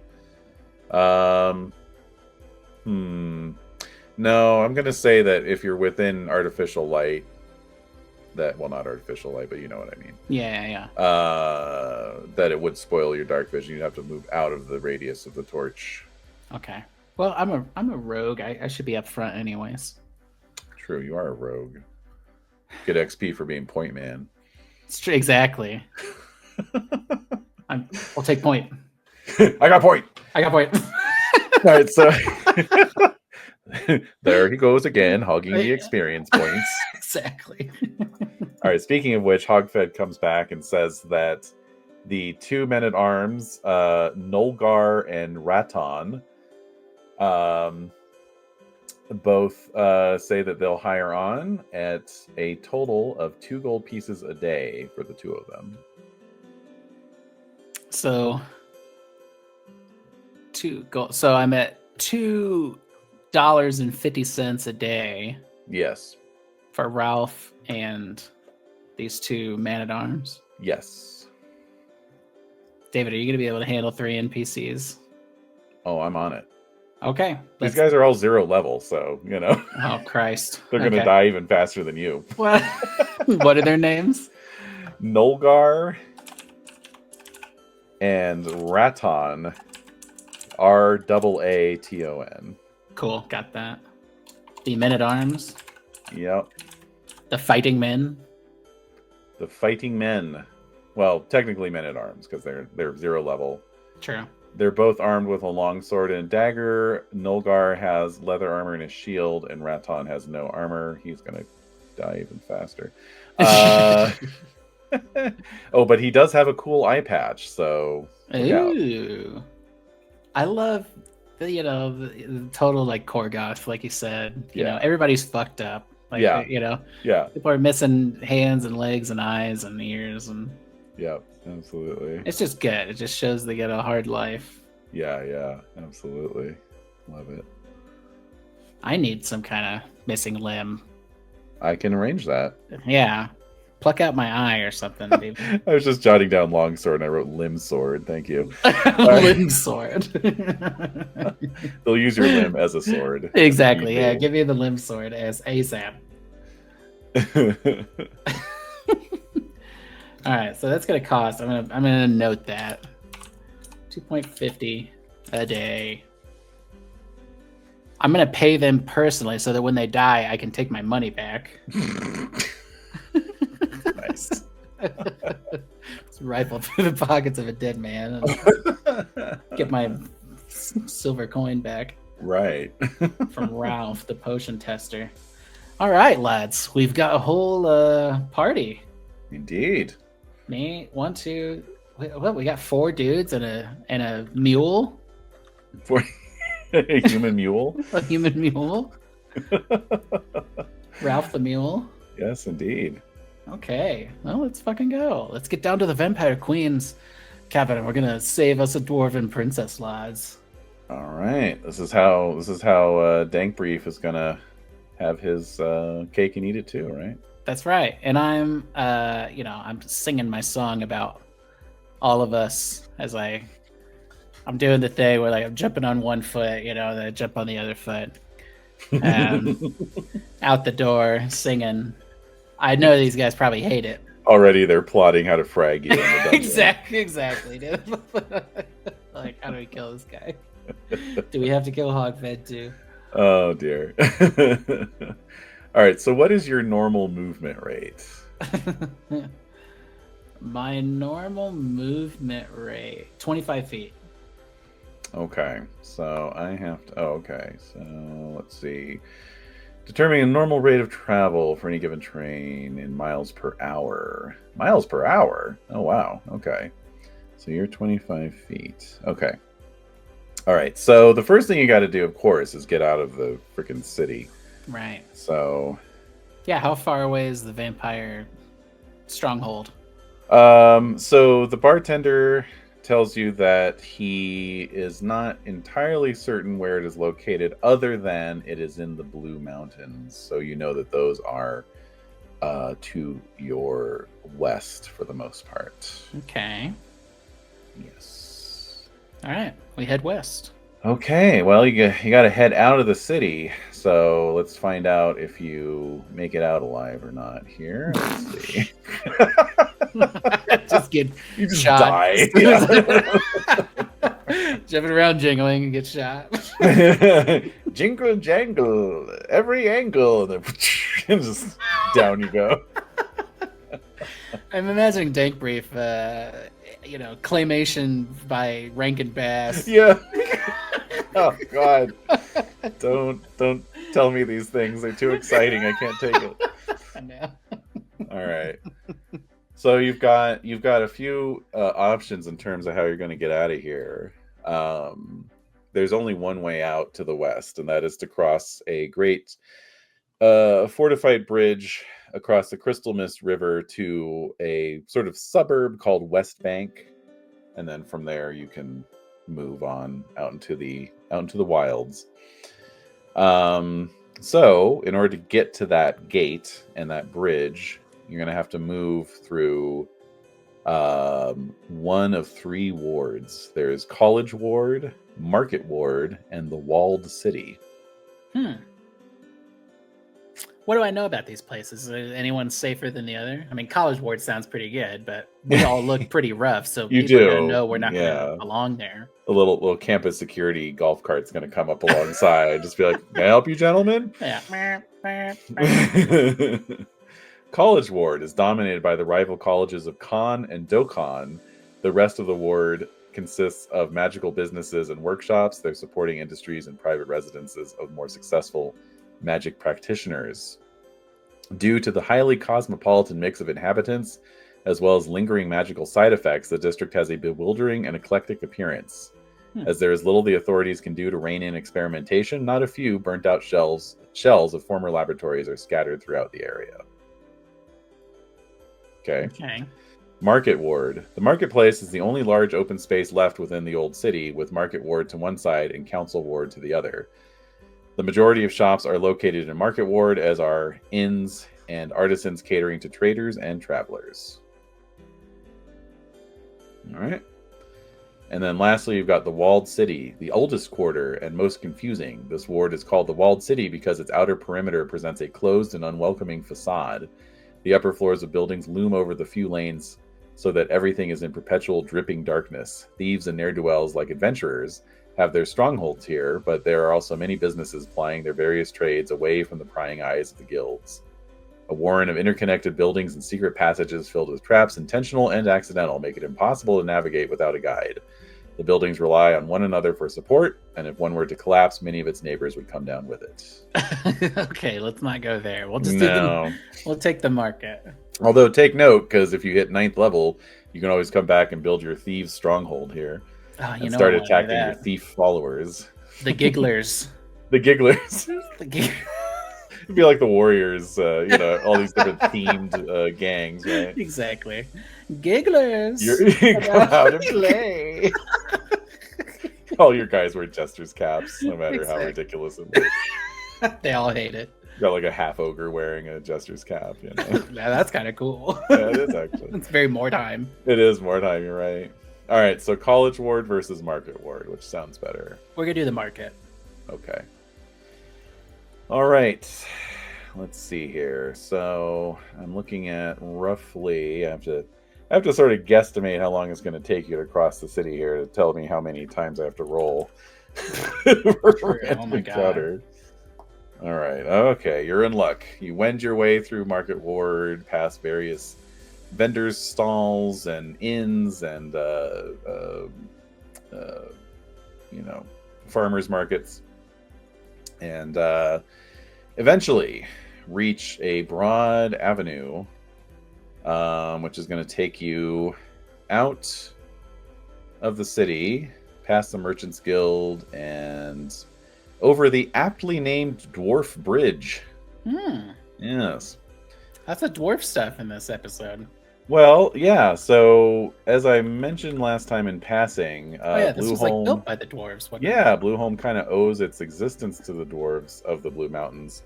Not so much because they built it, but just because trading with them brought the city great prosperity. And so it's called Dwarf Bridge just because, it faces west towards the Blue Mountains. So, right. Yeah. Very lake town. Very lake town. Exactly. Okay. So you cross a Dwarf Bridge and enter West Bank. This was built when the old town began to get too crowded, and King Corbusier the Conqueror indulged his architectural tendencies and built West Bank to a plan of perfection as he saw it. In the centuries since, it has lost some of its regularity, and the half-timber buildings are aging more rapidly than their counterparts in the old city. But with its wide avenues and spacious mansions, it remains the most expensive ward today. But it is quiet on this midday, this fine late spring afternoon, and so you walk past the clean, tree-lined streets and feel the eyes of private security eyeballing you from the various walled courtyards that surround all these different mansions. Classic private security. And you only cross paths here and there with a servant or two bustling back and forth on their ceaseless errands to the old city and back, and thus emerge from the city of Blueholme into the wilds beyond. So we are now engaged with the outdoor survival. Thank you. Map, not overland survival. The overland map of outdoor survival. All right. Well, yeah, I guess we're going towards the Blue Mountains. I don't know, man. I mean, I guess anybody who... I'm going to guess nobody in the market area is going to have any information on the Vampire Queen's lair. From the market ward? Yeah. I mean, you could spend some time asking around, certainly. Maybe I'll do that on the way out. Just be like, does anybody know where this place is? Does anybody know where the Vampire Queen lives? Yeah, exactly. It sounds foolish, but I don't is it less foolish than just wandering around the wilderness looking for a dungeon and hoping it's the lair of the vampire queen? Well, we found 4 dungeons, but none of them have the vampires in them. So I'll tell you, you have a couple options. One is, of course, is you could seek out the dwarf king first. Yeah, right? true. You do know where to find him, being a dwarf. The other option would be to head up into the mountains and just start wandering the mountains. Obviously, the downside to that is, the random encounters you might generate up there are going to be tougher. Yeah. Third option is to kind of wander along the perimeter of the mountains and just kind of, like you say, hope you might spot like a foreboding, cardboard castle erected against a backlit sky. Yeah, true. The matte painting with matte painting with like some pipe organs playing in the background. Sounds like my dream. Well, I was going to say you can't entirely rule out considering the laws of this universe. True. Maybe then we go see the dwarf king. Okay. This is my question. Yes. Am I wasting my time with Noglar, Ratton, and Ralph? Like, they're here, but like, if I go see the dwarf king, he might have guards that will accompany me. Mm-hmm. Yeah. I mean, you could always ditch them at that point, I guess. It's not like they're under contract. That's true. Yeah. All right. Yeah. I'll tell him, you're with me until we get to the Dwarf King Palace, and perhaps, after that, we'll part ways. Okay. All right. But yeah, I'm paying them for their services, so yeah. They're getting paid either way, lad. All right. So, according to my calculations, you're going to make about 18 miles a day. And I believe these are going to be. I mean, I don't have a scale on this map, so I don't know how big these hexes are. I could be nice and say they're 6-mile hexes, or I could be mean and say they're 25-mile hexes. Hold on, let me. I think I can get an idea by looking at this more regional map here. Let's see. So 1, 2, 3, 4, 5. Okay, so that's 5 miles. We got Blueholme here, and then 1, 2, 3, 4, 5, 6. Okay, so if I were to measure with my thumb about yay big, that's 1, 2, 3, 4. Okay, 4. So that's about 20 miles. Okay, so I'm going to say these are 6-mile hexes. Okay. So the good news there is that leaving around midday, like I say, you can start to approach. You move out over the farmlands that are sort of tucked into the valley between the foot of the Blue Mountains and the Crystal Mist River. And so your walk is quite pleasant and possibly disturbed by a random encounter. We'll get to that in a second. But you're going to end the day beyond the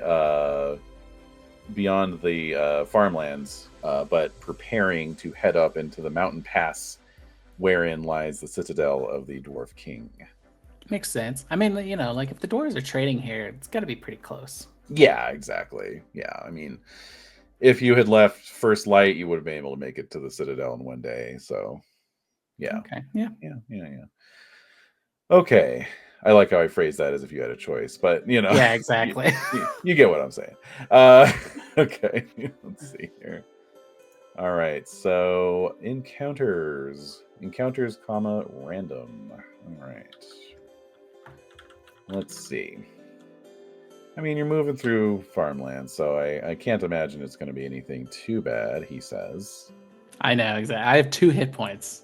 Like you said, a barn cat could kill me. Can I just emphasize that I have 2 hit points? Okay. An armor class of 9. Someone's going to hit me. Lord? All right, so we're going to the dice roller. We're rolling. Okay, fine. And then we're gonna roll this. A large hawk could swoop down and just grab me. One thing about old school D&D is they loved sequential dice rolls. You know what I mean? Yeah.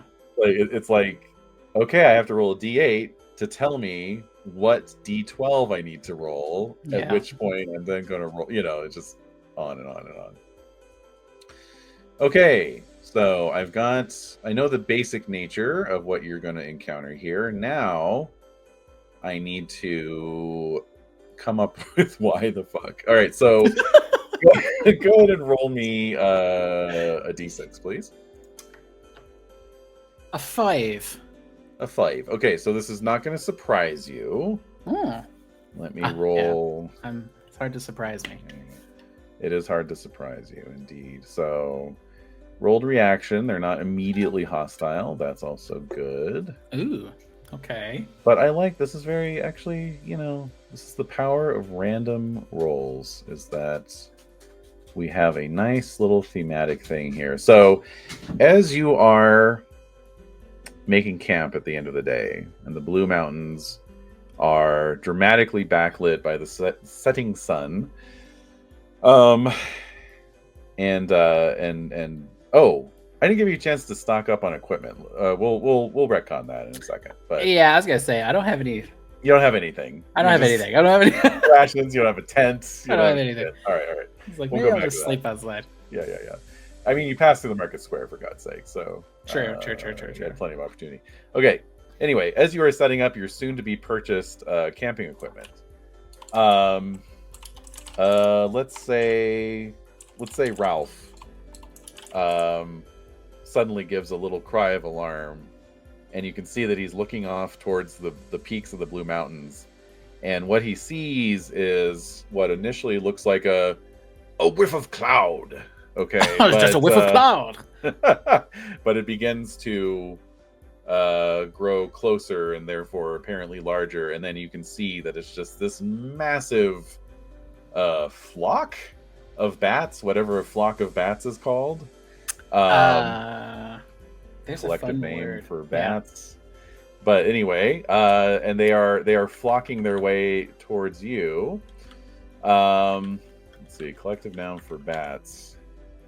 Of course, a cloud. A cloud of bats. Mm-hmm. A cauldron of bats. Oh, that's even better. But baby bats, a group of baby bats is a colony. Cute. Isn't that fun? All right, cloud of bats. What is it? A cacophony. A cauldron of bats is flocking its way towards you, and you watch as it flies overhead in this giant sort of like inky black procession, like a reverse Stygian river. And they even kind of circle back around, maybe spying on you, perhaps before heading off into the darkening twilight. Do we associate bats with vampires in this Absolutely. world? Okay. Absolutely. We're on the right track. So a couple of your hirelings make the equivalent of crossing themselves motion. Whatever. Their little protection from the evil eye motion or whatever, Yeah, I do the same thing. Yeah. And then you return to preparing to bed down on your newly purchased Blanc. So let's find out what that is. Your newly purchased camping equipment from Harry's of Hollywood. I don't know. Let's see. Harry's of Hollywood. Just trying to think of like an 80s game show kind of vibe. Exactly. Okay, so let's see here. Equipment in the Blueholme. Oh, I actually typed equipment with a V. I'm an idiot. All right. Okay. I'm very suggestible today, so just keep that in mind. Yeah. Just keep that in mind. I already purchased all this, David. Yes. All right, so let's see. It's going to be a pretty short list, as most basic D&D equipment lists tend to go. Okay, so of course you can't buy any armor, being a jester. Do you want to buy a mule? They're 20 gold. No. Okay. 20 gold. Ugh. Yeah. All right, so I will just... rather than laboriously reading off this massive equipment list, I will just drop it into our chat over here. But I will sort of narrate it for the benefit of the viewers. So we've got backpacks and sacks for carrying treasure, of course. We've got wine skins and wine. You got to pay for the wine to go in the wine skin. True. Standard rations, iron rations, torches, lanterns, tinderbox, rope, grappling hook, all that kind of stuff. You got a collapsible 10-foot pole and a normal 10-foot pole, which is kind of cool. Wooden stakes. Not sure what you'd use that for. Garlic. I don't know. Lots of vampire hunting gear in here. The strangest thing. Holy water. So yeah. And how much do you have to work with? Like 60 gold or something? 70. 70. Not bad. 6.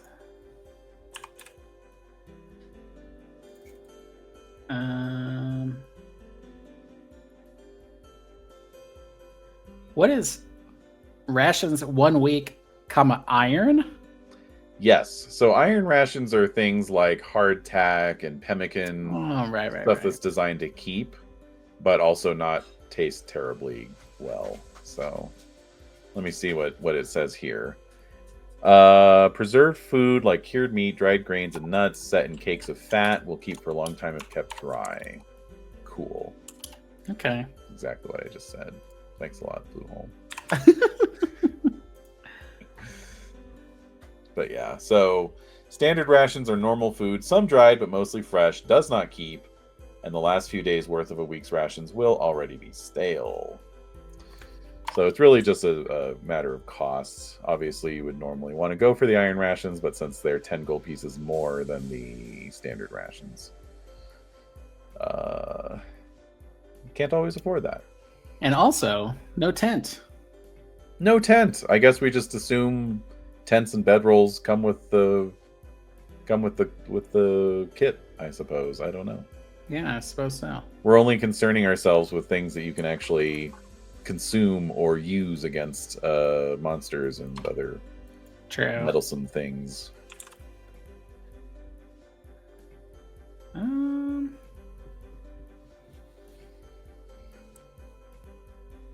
A mule and a pack saddle's 35 gold, just saying. I mean, yeah, I'm down to 64 gold, and I still got to pay these fools. Oh, that's true. Right, so you're 2.5 gold in the hole already.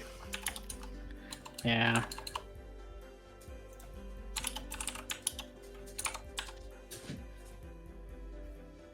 Uh, 63.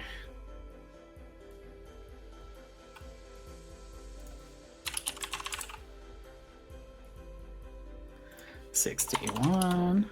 This is some classic fucking D&D. I know, it really is.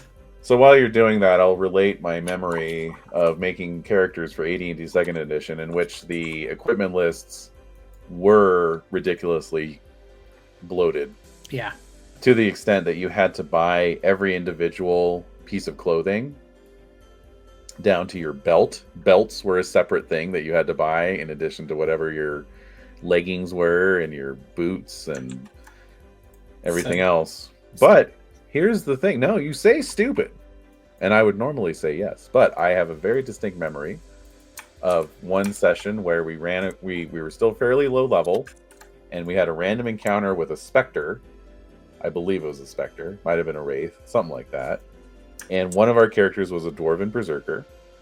And none of us had any magical weapons that were powerful enough to hurt the specter. But they could also be hurt by silver weapons. And so the player very cagily asked the DM, hey, looking at his equipment, I've got a belt, and I'm a dwarf. Can we assume that I have a silver belt buckle? And the DM said yes. Wow. And so he wrapped the belt around his fist so that the belt buckle was facing out, and he boxed the specter to death. That is classic D&D. It is classic D&D, and it only could have happened with an extremely fiddly equipment buying process. That is true. All right, so I did get some wooden stakes and some garlic and a mallet. Okay. I got rations for a week, a backpack, Okay. 50 feet of rope, lock picks. You're good to go. Yeah, and that's all I got. That's all, he says modestly. That's all. Okay. All right. Well, that sounds good to me. Let's take a yes. quick break if you don't mind. I don't mind at all. We'll take a quick break and then we'll continue on to the halls of King Armand. I don't know if he's Armenian or not, but I guess we'll find out. We're going to find out. Yeah, whatever accent you try to give him. All right, we'll pause here for a moment. Be right back. All right, back. Aha! No time at all has passed. All right. But, oh my goodness. Oh. Wow. Oh. Yes, we got a dwarven hall music here. So, ooh. Still experimenting with the StreamYard format, but there's a lot of potential here. We'll do some stuff with this, folks. In case you didn't figure it out already, we're talking about maybe doing some other of these recorded streams, and so if you like it, let us know, and that'll give us the motivation to do that. That's right. Like, subscribe, comment, share. Like and subscribe, smash that like button, etc. But you know, we've talked about doing some Call of Cthulhu, some other systems, so you know, we'll see. But anyway, meanwhile, here we are. So you are traversing, or you have traversed Overland, and see, here's the thing. It's telling me to roll every 20 minutes. Does that mean over the course of a night, if you sleep for like 6 hours, I have to roll 18 times? Fuck no. No, I'm just going to roll once for the night. Once for the night. All right. Night passes uneventfully. Thank God. Thank God Almighty. Okay. All right. So next morning, off you go up into the Blue Mountains. There is a well-known pass through the mountains, upon which, as I believe I mentioned, the citadel of... Now, I'm mixing my sources here. This is not from an official Blueholme source, so therefore it's going to sound weirdly discordant. But the dwarf keep of Baylor is located up here in the mountains, ruled over by King Armand, defeater of the 10 orc tribes. And I don't know, what's Dankbrief's relationship with the king of the dwarves and these peoples? Is he from Baylor? Is he just merely familiar with them? I think... How long ago did the dwarves stop trading with Blueholme? That's a great question, and one that I will be able to answer shortly. But it has been a while. I can tell you that much. And dwarves live extended lives, I imagine. 3 to 5. They do, and in fact, I believe that was what happened. Is that the dwarf king who struck a deal with Blueholme finally died. So even though it had been generations for humans, right? You know, for the dwarves, it was just like, okay, out with the old, in with the new. What do you want to do, Your Majesty? And he's like, oh yeah, I don't like those guys. We're not trading with them anymore. Fair. I feel like maybe my father traded with them. Was a former trader. Okay. Yes, here it says here. All good things come to an end. Successive generations of the ruling family of Blueholme squandered both the dragon's hoard as well as their sire's goodwill with the dwarves. The death of Polanthius, king under the Blue Mountain, originally friend of Bakaruda the Bold, finally ushered in the end of the Bluestone trade. Okay. Yeah, I feel like my parents were traders. Mm-hmm. And I did not want to follow in their footsteps. But I had no talent. You were a no talent bum. Exactly. As your father called you as he kicked you out. Exactly. So maybe I probably learned to do things like steal and do thief stuff Mm-hmm. from a dwarf in the city, and then or in the mountain, the mountain hold, and then and then our little gang or whatever, we were like, hey, we should go down to Blueholme and steal stuff because dwarves have been trading with them forever, so they've got to have money or they've got to have things. And that's when we went down there, and I got arrested. Right, and the queen made me into her giggler. Right. So her foot tickler. I love that, actually. Yeah. So that's why you didn't really need to be very charismatic as a jester, is because it was just your job to tickle her with a feather whenever she demanded it. That's right. Even though she had like bunions and corns on her feet. Totally. She had the Ren and Stimpy close-up feet. Right, exactly. you do give off somewhat of a Ren vibe. I do, yeah, a little bit.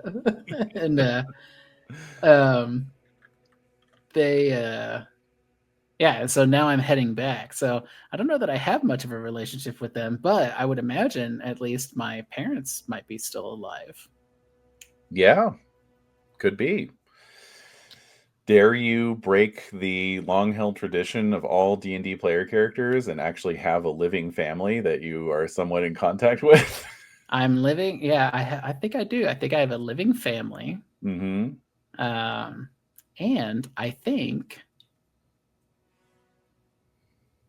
it's gonna sound wild, but I think my father, maybe my mother was the trader, and my father was a smith or some kind of forger in the traditional sense. But yes, he suffered an accident, and so he is now disabled. He can no longer forge, so he just like stays at home. And mom still, exactly, and mom still works. Just not with Blueholme. Not with Blueholme. She might be, traveling for work, basically, right? Goes on excursions to trade with other dwarf fortresses or what have you. And dad stays home to take care of the fort. Okay. And maybe I probably also have I have a sister who's very successful. She followed in my parents' footsteps, and she makes a lot of money. And I'm kind of the shithead kid. Okay. This is far too much backstory for a character who's going to die in the next 20 minutes. I know. I have 2 hit points, but I have a fuck ton of backstory. I know, right? No, it's all good, though. Excellent. Okay. Well, I shall include them as a potential random encounter as you approach. Yeah, so I think, I'm going to go there and try to talk to the king, but I don't want my parents to know that I'm there, if at all possible, because, worst case scenario, I come and go without them knowing. Best case scenario, I'm the hero who saved the princess. Right. And then I've gained favor with my family again. And I'm better than my sister. Okay, that's right. Well, that's the most important part. It is.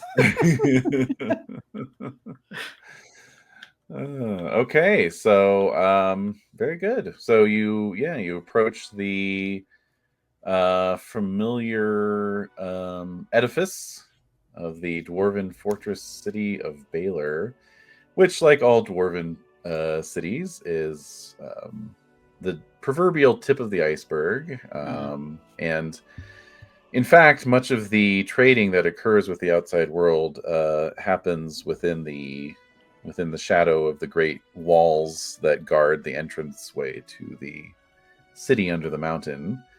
So this will be your first test, is to get into the city without your mom noticing you. Right. Hopefully they will recognize me with all my giggler gear on. Well, exactly. I mean, they don't know about your ignominious fall from grace, becoming the queen's chief foot tickler. You'll never guess what I've been up to the last few months. So the good news is I worked at the Royal Palace. Yeah, The bad news exactly. is I didn't get paid, and I had to tickle the queen's feet whenever she wanted. Sometimes even in the middle of the night. Sometimes they would wake me up. Hey, you, wake up. The Hey, queen wants her feet tickled. go tickle the queen's feet. I actually kind of love what we're creating here, but I know, it's so ridiculous. Peak D&D. It is peak D&D again. I mean, who could have thought that when we started this, we would be playing a character who was the queen's chief foot tickler, whose name is an anagram of Frank Drebin from Police Squad. Lord. All right, so yeah, so let's see. Okay. Oh, and these are 5 mile hexes, by the way, just so everybody at home is keeping track. Good, thank you. I was worried for a minute. Yeah. Well, I realized because there was a reference. So the castle that is nearby to that necromancer's dungeon mentions another city being 20 miles to the east, and I was looking at the map here and I was like, oh, okay, that city is 20 miles to the east. Oh, interesting. And or rather 4 hexes to the east, and therefore it's 20 miles. Perfect. Yeah. Ergo 5 mile hexes. Yeah. Okay, so very good. So how do we want to sneak past your mother? There's various trading stalls set up. Like I say, it's kind of a big crenellated wall with a couple of guard towers and a big gate. You are going to have to go through the dwarven equivalent of customs to get in. Right. So obviously the guards at the gate, I mean, you're going to have to identify yourself at some point, but you just, you don't want to get recognized. So what do you think? Is there a way to disguise yourself? Is there a way to disguise myself? Let's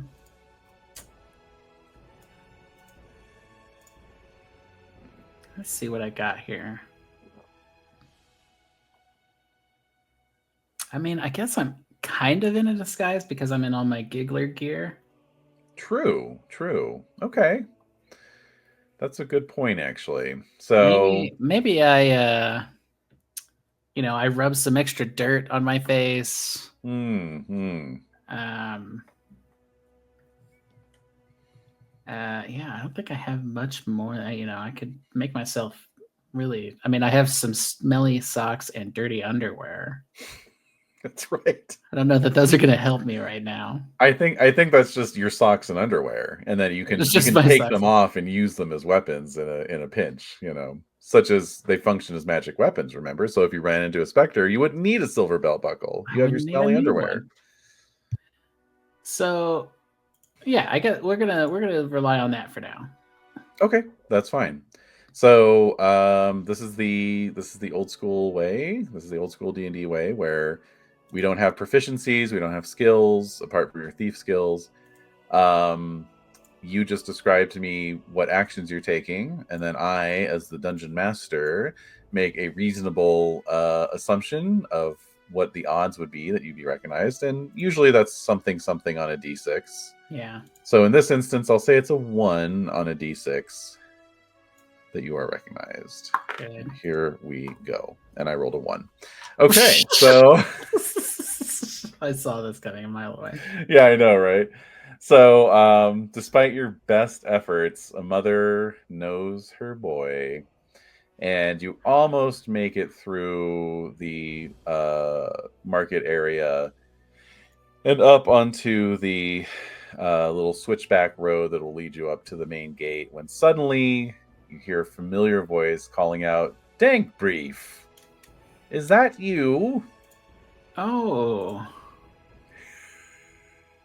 I'm trying to think if I need to lie or what. Right. Trying to be like, you have me confused for some other brief.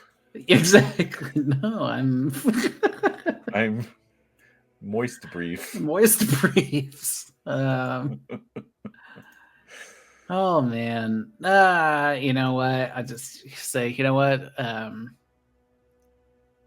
It is I, mother.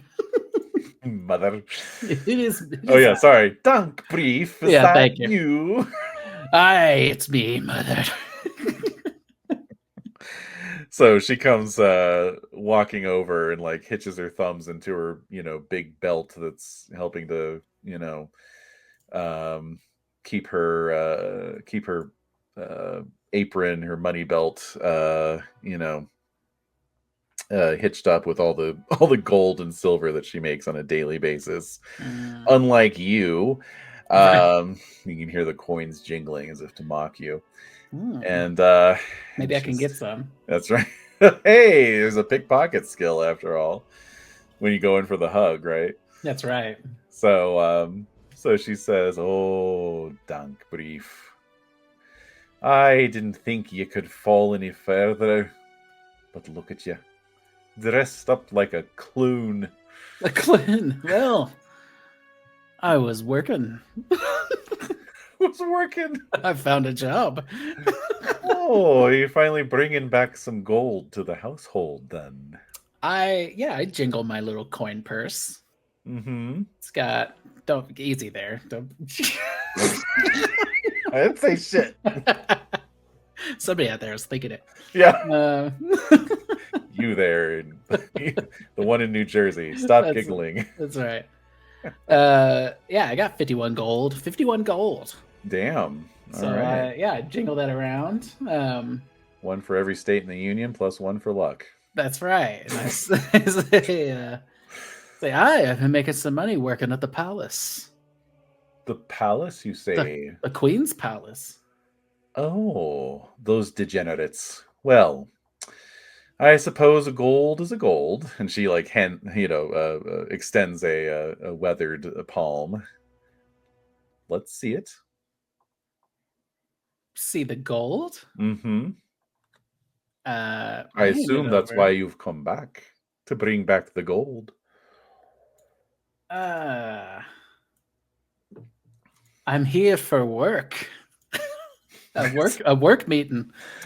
A work meeting? What kind of meeting requires a clone to go to a dwarf hold? Well, the Queen wanted me to offer my services to Queen Ardman and see if he needed a jester. We do not truck with such human entertainments, as you well know. Nothing has changed in the years since you left. This is a new work program the Queen's offering. Good Lord. This is a new program. I don't know. Meanwhile, Hogfet's just watching this whole thing play out. Yeah, exactly. Like, yikes. Like, look, Mom, I don't make policy. I just I thought my family was fucked up. Yeah. All right. So she just shakes her head and says, "Very well. It's official business. It's official business. You can make up whatever story you want, thank brief. I'll see you at supper." Yeah. Sure thing, Bob. Yeah. Keep something hot for me.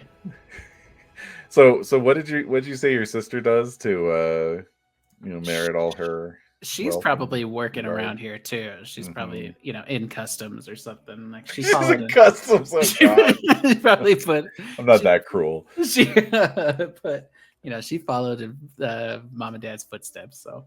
Ooh, maybe she's like a since your dad was a forger, maybe she's like a hearth maiden or something. Like she guards the sacred, spark of the hearth, and totally. She's like this very well-regarded cleric, essentially, of the dwarves. Yeah. Very spiritual, very, high status. So sounds like her. Good news is that means she's probably down in the lower levels of the city, so likely not to run into her. True. But I still got to roll for it. Okay, I rolled a 5. Okay, so you move on up to the guards at the gate. Give your name. What kind of business do you want to state? Why are you here, as far as the guards are concerned? Well, I'm making sure my mom's not within earshot, and I'd say we're here about a I don't know, what would you call that? A bounty? A job? A bounty? Sure. Yeah, we've heard of the job posting about the princess and the vampire queen. So the guard, kind of puts a finger to his lips and he says, "Do not speak of such things. Not out here in the open. She has spies everywhere." Aye. But he kind of eyeballs you again, like this dwarf in a jester costume. But then he sees Hogfed and Nogar and Ratton, and he's like looking around quickly, and there's bells jingling. Ching, ching, ching. So he says, "Very well," and he summons one of his foot soldiers and orders him to bring you before the king.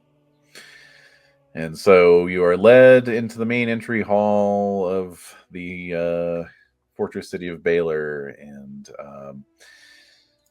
it's not a very far distance to the main throne room, of course. And therein you find many dwarves coming and going, attending to business in this great stately hall, which is sort of the kind of the inverse of the old Blueholme castle, which felt very very decadent, like redolent of a past age, and very gradually going to seed and sort of falling apart at the margins and crumbling at the seams and what have you. Here, the hall is shining and magnificent. There's great beams of sunlight coming in through these high cathedral-like windows, and big, thick columns holding up the mighty vaulted ceiling overhead, all carved, of course, from the living rock. And indeed, so is the mighty throne of the dwarves of the Blue Mountains. And upon that throne sits King Arman. Heavy hangs the crown of he who wears it. And he's in that King Conan pose from the Conan the Barbarian movie, if you know what I mean. And he's listening to some delegates from another dwarf hold. And the soldier waits until a polite interval of time and then steps forth and whispers in his ear, and he sits up, the king does, looking suddenly interested, and he shoos away the emissaries and motions for you to step forth. And he says, and he's a good king. He knows all of his subjects. And he says, Dank brief, returned, I see, and promising to find my daughter, no less. Aye. And you've brought some good, strong men, some humans, I see. Yes, this is Hogfed, the Berserker. This is Noglar and Raton, the men-at-arms. And that's Ralph, the potion tester.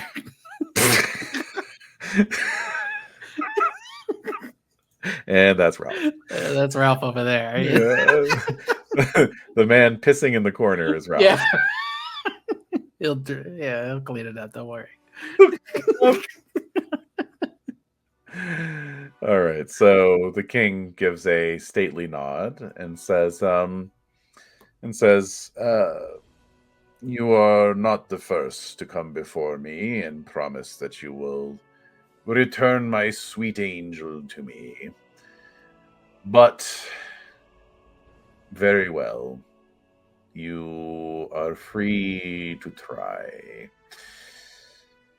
Oh, I just noticed the city itself has a different name. So the kingdom is called Baylor? All right, fine. The kingdom of Baylor. Yes, the city is called Arto. Arto. Sure. Why not? Not my job. Not my job. Not your job. Not my job either. It was the job of Peter and Judy Karastan in 1976. Shout out. Yes.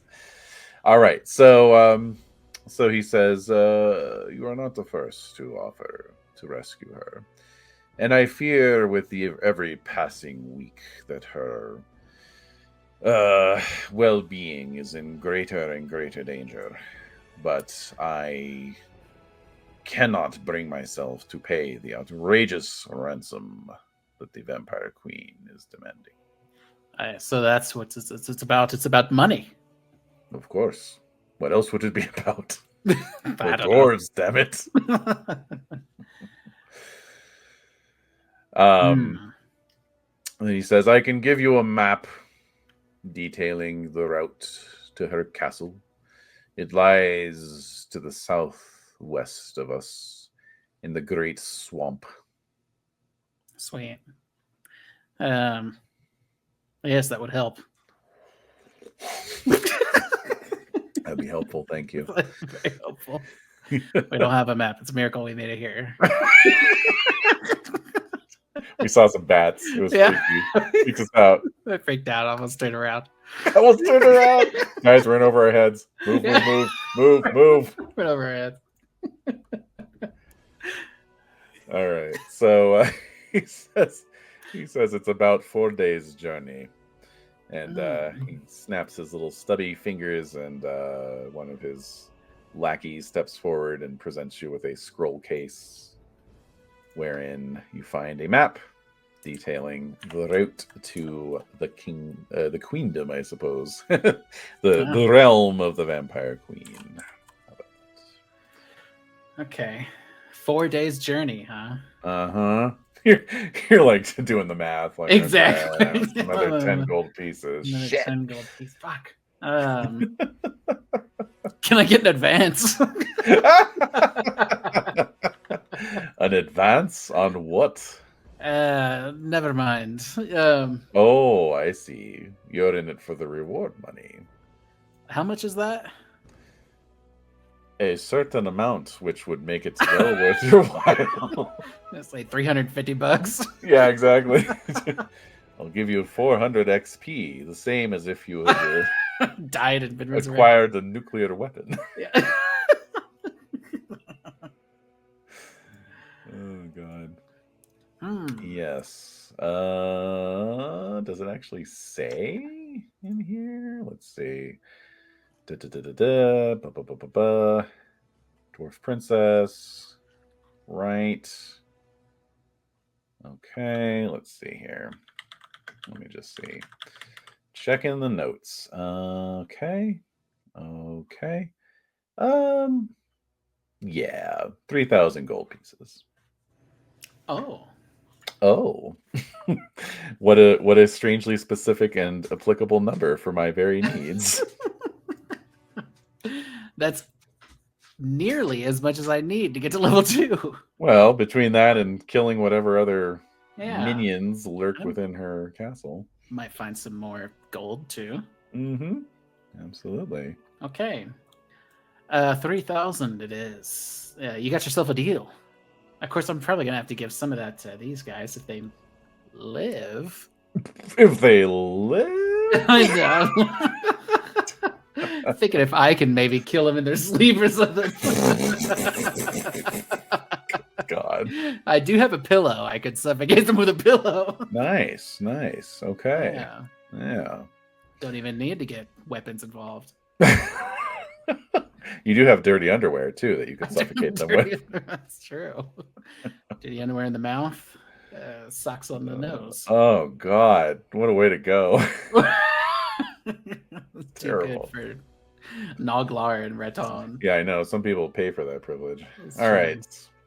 So I will make a little map here and pass that along to you. And yeah, next time we will set off on this overland journey. But sadly, no XP for Dank Priest this time around. Unbelievable. I know, right? Unlike the Palladium system, you do not get experience points simply for breeding. I know, true. You do have to kill things and take their stuff. So, classic Dungeons and Dragons. Yes, indeed. Well, good. I mean, great session still. Oh yeah, I mean, it got us out of that awful dungeon, so that's the main thing. True. Yeah, I thought this whole thing was going to be an experiment in the terror? one, just one dungeon. Yeah, I know, right? I was like, oh, okay, here we go. Yeah. Well, yeah, I mean, that's the thing is that so like later editions did kind of emphasize dungeon delving for those early levels. In fact, the Menser basic set didn't have any rules at all for like overland travel or wilderness encounters or anything until you got to 4th level and you bought the expert set. But Holmes is like, oh no, here's the rules for overland travel and overland encounters, so you can do that too. But you know, knock yourself out. I am gonna have to house rule though this rather bullshit rule about overland encounters because I am not rolling every 20 minutes. Like that's just it's insane. Like unless that was only cities. Hold on, let me see here before we wrap it up. I have to satisfy my curiosity here. Okay, underworld encounters, wilderness encounters. Okay, encounters in wilderness, referee. Oh, okay. Yeah, I was thinking about the city. Okay. Oh, thank God. All right. What's it in In the wilderness, it's once each day. Oh, that's not bad. It's fine. What's a day? And it took us a day to get here, right? It did. So, and I rolled a 1, which is an encounter anywhere you are. In the open, it's a 1. In the mountains, it's a 1 to 3. So, just FYI. And in swamps, it's also 1 to 3, which is where you're going. So, okay. Yeah. 1 to 3. Prepare thyself. Hey, I'm excited for the swamps, though. I like a good swamp adventure. I wish I wasn't a fucking clown, but literally a clown. Literally a clown. But you know that's okay. I'm gonna make do. Mm-hmm.